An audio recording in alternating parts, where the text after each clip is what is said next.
오늘 이 열왕기상 14장의 말씀과 또 역대하 12장의 말씀 같은 르호보암의 이야기를 다루고 있습니다. 그래서 이 말씀을 중심으로 해서 르호보암 반짝하다 말다, 반짝하다 말다 이런 제목으로 말씀을 나눌 때에 하나님의 은혜가 임하기를 간절히 축원합니다.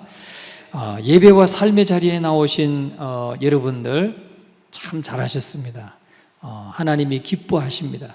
오늘 우리는 남유다의 첫 번째 왕, 이 르호보암의 삶을 조명하면서 우리의 영적 상태를 점검하고 하나님의 음성을 듣고자 합니다. 오늘 본문은 할아버지 다윗 그리고 아버지 솔로몬의 이 영광을 이어받았지만은 결국 반짝하다 마른 이 비운의 지도자 르호보암의 흥망성쇠를 우리가 볼 수 있습니다.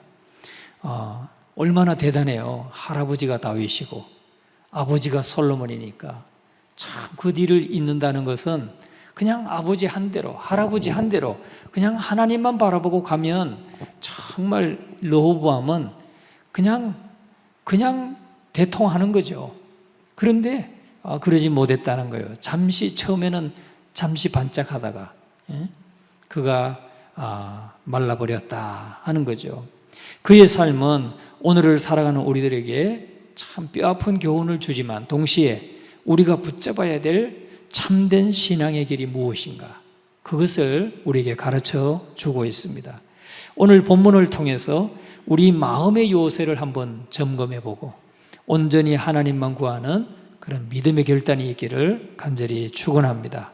그러면 우리가 붙잡아야 될 참된 신앙의 길은 무엇인가? 첫 번째는 외적인 요새가 아니라 오직 여호와 하나님만을 의지해야 한다 하는 것입니다. 우리가 역대하 12장 1절 한번 띄워주세요. 같이 한번 읽어봅니다. 르호보암의 나라가 견고하고 세력이 강해지매 그가 여호와의 율법을 버리니 온 이스라엘이 본받은지라. 아멘. 그러니까 르호보암이 말이죠, 할아버지부터 이어오는 참 훌륭한 믿음의 전통이 있잖아요.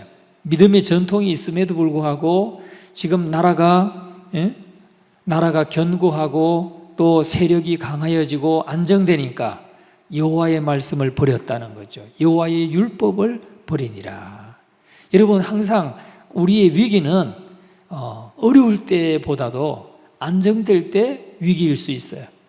여러분, 지금 우리가 뭐 큰 어려움 없이 잘 살고 있다. 그때가 위기일 수 있어요. 우리를 넘어뜨리려는 사단의 괴계는 그때 온다고요. 내가 안정됐다. 나 이만하면 살만하고 나 부족함 없이 살고 다 편안하다. 좋다. 이럴 때 우리가 마귀에게 걸려서 넘어질 수가 있는 것입니다. 르호보암이 바로 그랬어요. 나라가 견고하고 세력이 강하니까. 그리고 그가 여호와의 율법을 버렸다. 그래서 그가 여호와를 버리니까, 율법을 버리니까 온 백성이, 온 이스라엘이 본받았다. 지도자가 그래서 중요한 거죠. 지도자가 지금 우리나라도 참 걱정이 좀 돼요. 지도자가 어떤 누구냐에 따라서 본받는 거잖아요. 사람들이 본받는 거예요. 르호보암은 집권 초기에 순간의 이 판단착오로 나라가 두 동강이 났어요. 아주 뼈아픈 실패를 경험했죠. 그 아버지 때의 그 많은 건축을 하고 성읍을 세우고 하면서 업적을 많이 이루다 보니까 백성들이 너무나 지쳤어요. 지쳐가지고 좀 세금 좀 줄여달라고 그렇게 얘기했더니 젊은 참모들한테, 나이 많은 참모들, 그 지혜자들한테 물어보니까 좀 그 어려움을 좀 덜어주는 게 좋겠습니다. 세금을 좀 줄여주고 백성들이 좀 더 힘있게 살 수 있도록 도와주는 게 좋겠습니다. 그렇게 건의를 했는데 젊은 자기 친구들한테 물어보니까 아이고 그거 배부른 소리 하는 거네.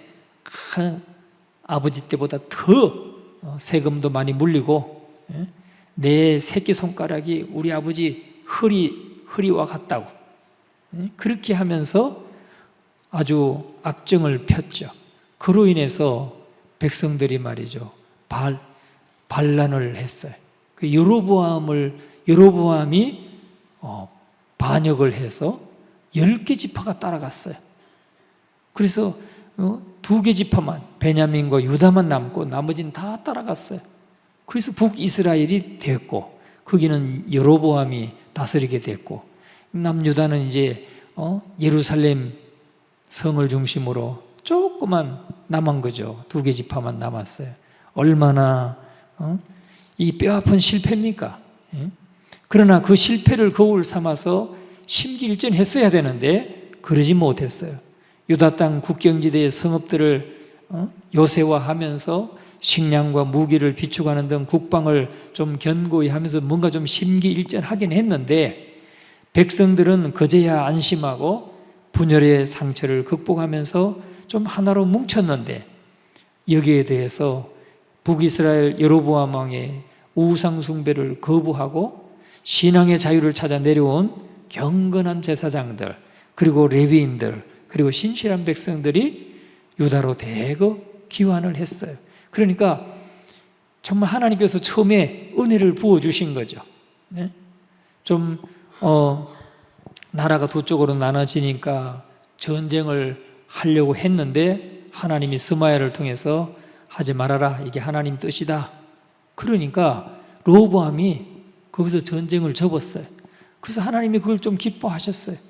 그래서 나라가 좀 심기일전해가지고 북방에 있는 성읍들을, 국경지대에 있는 성읍들을 요새화하면서 식량과 무기도 비축하고 국방도 견고히 하고, 그래서 좀 안정되었다 싶었다는 거죠. 그러니까 나라가 안정되고 또 경제가 탄탄해지고 하니까 하나님의 율법을 버렸다.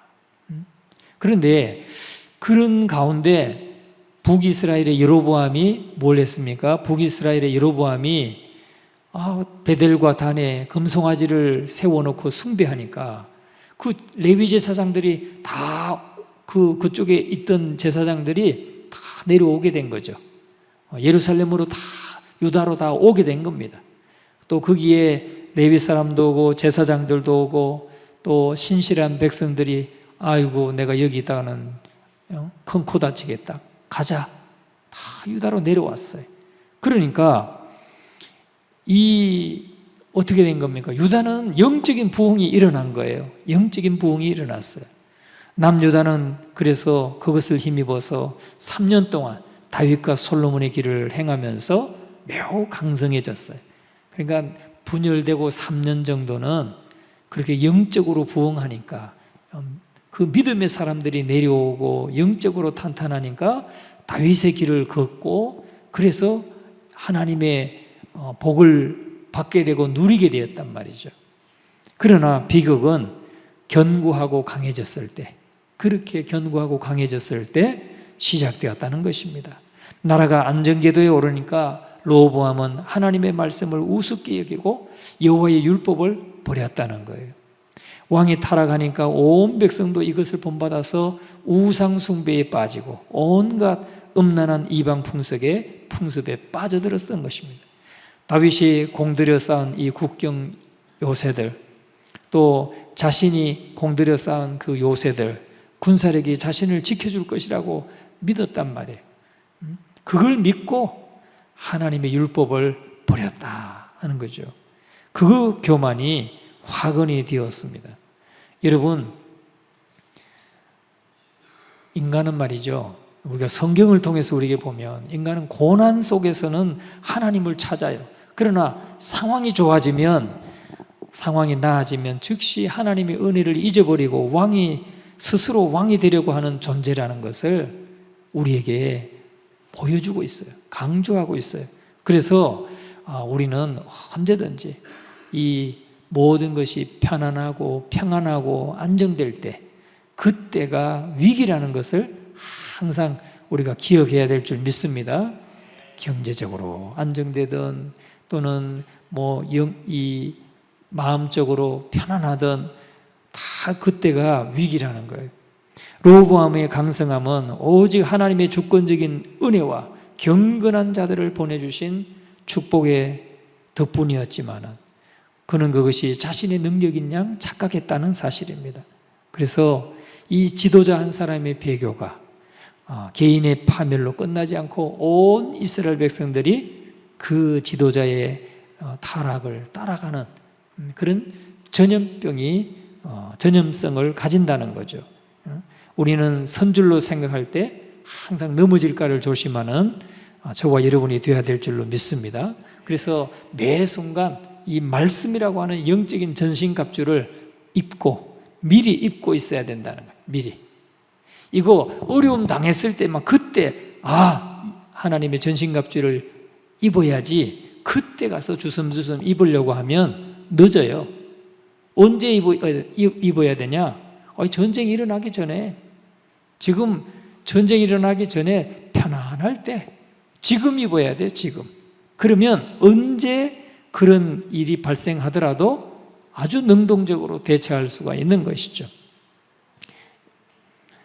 우리가 1차 세계대전 이후에 프랑스는 독일의 침공을 막기 위해서 국경의 그 당시의 최고의 기술, 그리고 천문학적인 비용을 들여서 마지노선이라고 하는 철옹선 같은 요새를 구축했어요. 우리가 흔히 요게 마지노선이야 그러잖아요. 요게 최후의 보루란 뜻이에요. 마지노선이다.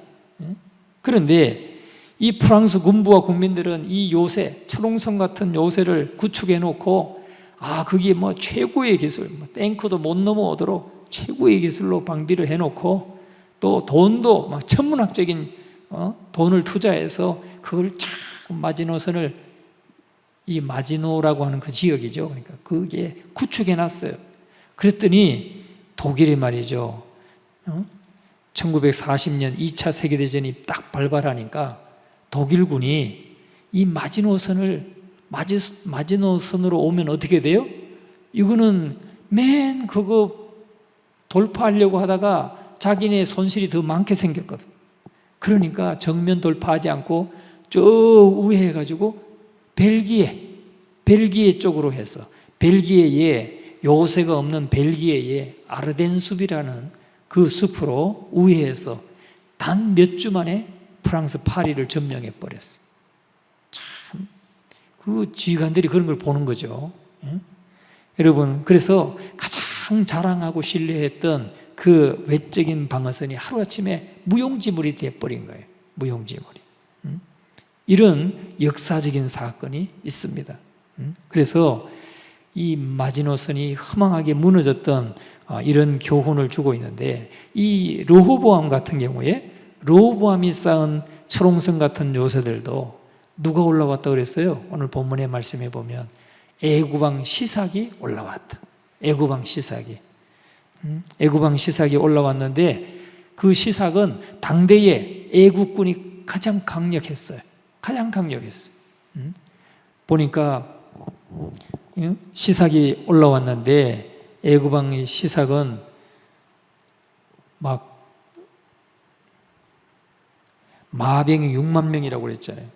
전차가 4,000대, 1,400대, 전차가 1,400대, 마병이 6만 명, 말탄 기마병이 6만 명이 그냥 달려온다고 생각해 보세요. 얼마나 강력한 군대입니까? 그 애구방 시삭을 통해서 하나님이 심판하셨어요. 여러분, 그래서 하나님을 떠나서 우리 손으로 구축한 요새, 그게 재물이든 그것이 명예의 요새든 그것이 건강의 요새든 간에 결코 그것은 우리를 지켜주지 못한다는 거예요. 오직 하나님만이 우리의 피난처가 되시고 요새가 되신다는 것을 여러분 확신하시기를 주의 이름으로 부탁을 드립니다. 여러분, 우리가 붙잡아야 될 참된 신앙의 길 두 번째는 뭔가? 참된 회개는 하나님의 공의를 인정하고 스스로를 낮추는 데서 시작되는 겁니다. 참된 회개는 스스로 낮추는 데서, 우리가 6절 말씀, 역대하 12장 6절 말씀을 같이 한번 읽어봅니다.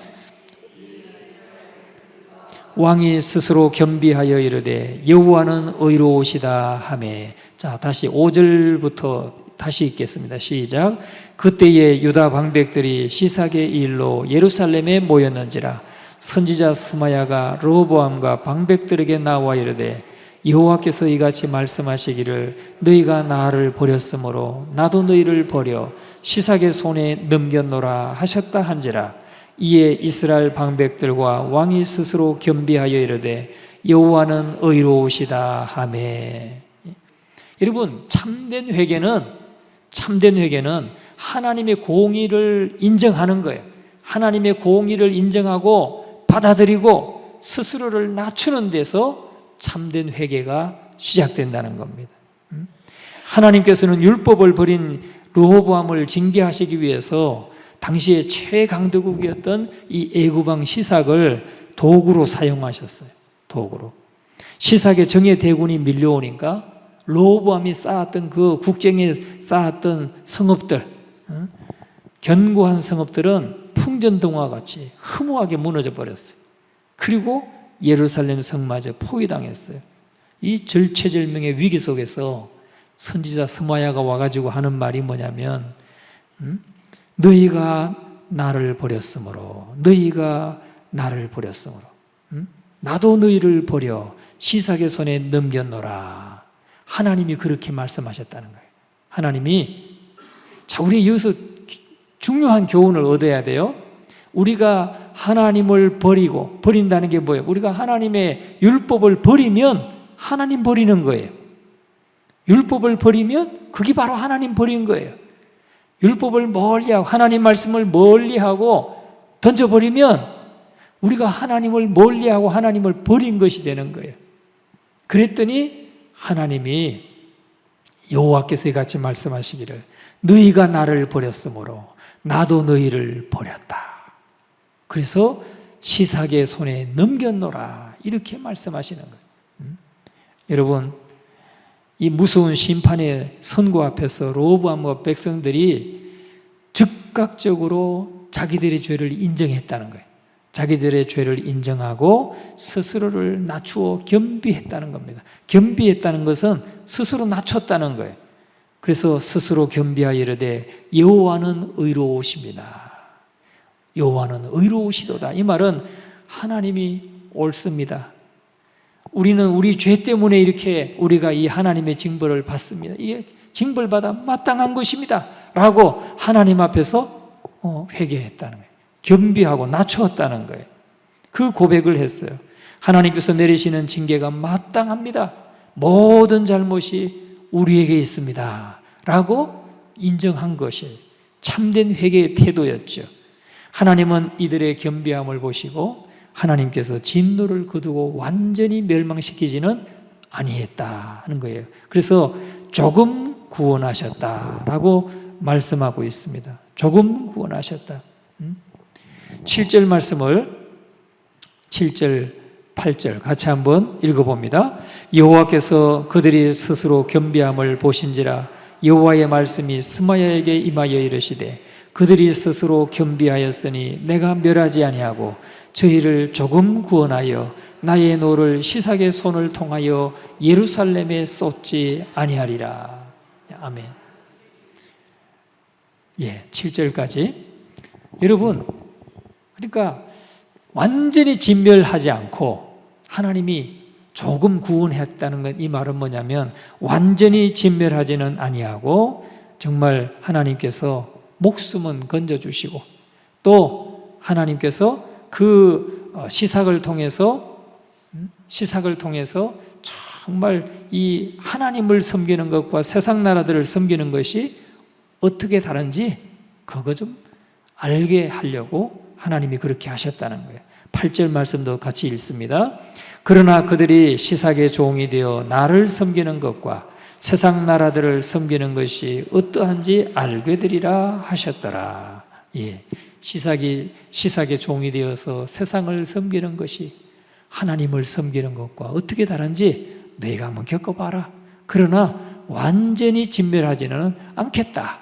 이게 조금 구원한다는 거예요. 조금 구원한다. 목숨과 성전은 건졌으나 왕궁의 금방패는 또 잃어버렸어요. 빼앗겼어요. 초라한 놋방패로 대체해야만 했어요. 여러분, 솔로몬 왕을 경호하는 경호실에서 항상 그 금방패, 금으로 만들었으니까 얼마나 화려합니까? 왕이 행차할 때마다, 왕이 여호와의 성전에 들어올 때마다 금방패를 가지고, 호위병이 금방패를 가지고 오면 얼마나 화려해요. 왕의 군의가 막 살잖아요. 그런데 그거 애굽왕 시사격이 뺏겼어요. 성전에 있는 모든 금 다 뺏겼어요. 그러니까 놋방패를 만들었으니까 얼마나 초라합니까? 놋방패를 가지고 여호와의 성전에 들어갈 때마다 경호하는 자가 그 방패를 들고 왔다가 또 도로 가져갔다라고 말씀하고 있습니다. 이것은 하나님의 품을 떠나서 세상의 종이 되는 것이 얼마나 고통스러운 것인지 뼈저리게 깨닫게 하시는 하나님의 사랑의 훈육이라고 말할 수 있습니다. 여러분, 하나님의 징계는 파괴가 목적이 아니에요. 하나님의 징계는 언약 백성을 회복시키기 위한 수단인 것입니다. 여호와는 의로우시다 하는 이 고백은 바로 하나님의 도덕적인 통치와 하나님의 주권을 온전히 인정하는 개혁주의 신앙의 핵심이라고 말할 수 있습니다. 그래서 완전한 파멸에서 건져주신 이 하나님의 조금 구원은 전적인 자비의 결과라는 거죠. 전적인 자비의 결과다. 7절 말씀에 저희를 조금 구원하여 완전히 구원해 주진 않았어요. 그러나 그 죄가 있으니까 조금 구원하여 나의 노를 시삭의 손을 통하여 예루살렘에 쏟지 아니하리라. 하나님께서 자비를 베푸셨어요. 진노 중에도 자비를 베푸시는 하나님. 오늘 우리가 섬기는 하나님은 진노 중에도 자비를 베푸시는 하나님이세요. 그러니까 하나님이 진노하셨다고 느껴지면 그냥 하나님 앞에 아주 그냥 겸비하여 하나님 앞에 완전히 회개하고 엎드리면 하나님의 구원이 또 진노 중에도 자비가 임한다. 하나님의 전적인 자비가 임한다는 것을 우리가 깨닫게 되기를 간절히 축원합니다. 그래서 르호보암은 매번 예배하러 갈 때 금방패 대신 놋방패를 들고 다니면서 하나님의 의로우심과 자신의 죄를 기억해야 했습니다. 그 놋방패를 들고 갈 때마다 여호와의 전에 들어갈 때마다 얼마나 옛날에 좋았을 때는 금방패를 들고 왔었는데 내가 내 죄 때문에 금방패는 다 뺏기고 놋방패를 들고 초라하게 하나님 앞에 나가는구나 생각했을 거 아닙니까? 우리 역시도 우리의 죄인됨을 겸손히 인정하고 십자가의 보혈 아래 자신을 낮출 때 구원과 회복의 역사가 시작된다는 것. 여러분, 우리가 참된 회개는 하나님의 공의를 인정하고 스스로를 낮출 때, 그때 참된 회개가 시작된다 하는 것을 확신하시기를 주의 이름으로 축원합니다. 마지막 우리가 붙잡아야 될 참된 신앙의 길 세 번째는 뭐냐? 세상의 유혹과 타협하지 않고 마음을 굳게 하여서 끝까지 여호와를 구해야 된다는 것입니다. 여기서 마음을 오로지 하여 이 말은 마음을 굳게 하여 마음이 굳어야 돼요. 그래서 끝까지 여호와를 구해야 된다. 르호보암 같은 경우는 마음을 굳게 하지 못했어요. 우리가 14절 말씀, 역대하 12장 14절 말씀을 같이 한번 읽어봅니다. 르호보암이 악을 행하였으니 이는 그가 여호와를 구하는 마음을 굳게 하지 아니함이었더라. 예? 여호와를 구하는 마음을 굳게 하면 이게 흔들리지 않는다는 거죠. 하나님을 구하는 것, 하나님을 구하는 게 뭐예요? 하나님께 늘 나가서 기도하는 것, 하나님 앞에 나가서 기도하는 것을 마음을 굳게 해야 돼. 마음을 굳게 하면 흔들리지 않고 꾸준히 지속적으로 하나님 앞에 나가서 기도하고 하나님과 교통하고 하나님과 교제하게 되는데 마음이 굳지 않으니까 가다가 아이고 오늘은 좀 왠지 싫으네? 오늘은 왠지 나가기 싫은데 오늘은 왠지 피곤해. 오늘은 그냥 이런 마음이 자꾸 든다는 거예요. 이 마음을 굳게 하지 않으면 여러 가지 환경에 그냥 우리 마음이 자꾸 휘둘린다는 거죠. 르호보암이 그가 여호와를 구하는 마음을 굳게 하지 아니함이었더라. 그래서 뭘 행했다고요? 악을 행했다고요. 악을. 여기서 굳게 한다는 것은 의지적으로 굳게 결단하여 확실하게 행동하는 것을 말하는 것입니다. 오늘 저와 여러분, 르호보암이 왜 반짝하다 말았느냐? 3년밖에 못했단 말이에요. 3년 이후는 그냥 악을 행하고 그렇게 됐잖아요. 그러니까 오늘 저와 여러분은 정말 하나님 앞에 마음을 굳게 하고 주님을 따르는 저와 여러분이 되시기를 주의 이름으로 축원합니다. 마음을 굳게 해서 정말 여호와의 율법을 가까이 하고 여호와의 율법을 붙들고 늘 하나님 앞에 자꾸 나가서 구하고 이것이 흔들리지 않아야 하나님의 전신갑주를 우리가 미리 입는 거라고요. 그러면 언제든지 적이 공격해 와도 충분히 감당해낼 수 있는, 막아낼 수 있는 그런 우리가 된다는 것입니다. 르호보암의 가장 큰 문제는 신앙의 결단이 지속되지 못하고 굳지 못하고 반짝하는 일시적인 감정에 그쳤다는 거예요. 혹시 우리 가운데 그런 분은 없습니까? 그냥 일시적인 감정에 반짝하고 식어버리고 반짝하고 식어버리는 거. 우리가 지극히 행하기 쉬운 모습이에요. 그게. 그러나 끝까지 믿음을 지키고 흔들리지 않을 때 우리는 하나님의 은혜 가운데 굳게 설 수 있는 줄로 믿습니다. 자, 그런데 이 르호보암이 끝까지 믿음을 지키지 못한 데는 이유가 좀 있어요. 이유가 첫째는 그에게 영적인 환경이 큰 영향을 미쳤어요. 그를 둘러싸고 있는 영적인 환경이. 첫째는 그가 친하다는 이유로 계속 옆에 두었던 그 경솔한 젊은 참모들, 자기 친구들, 젊은 참모들, 그들을 늘 가까이 했다. 두 번째는 오늘 이 본문에도 계속해서 나오고 열왕기상에도 나오고 역대하에도 나오는데 그의 어머니는 누구라고 그랬어요? 16절 말씀?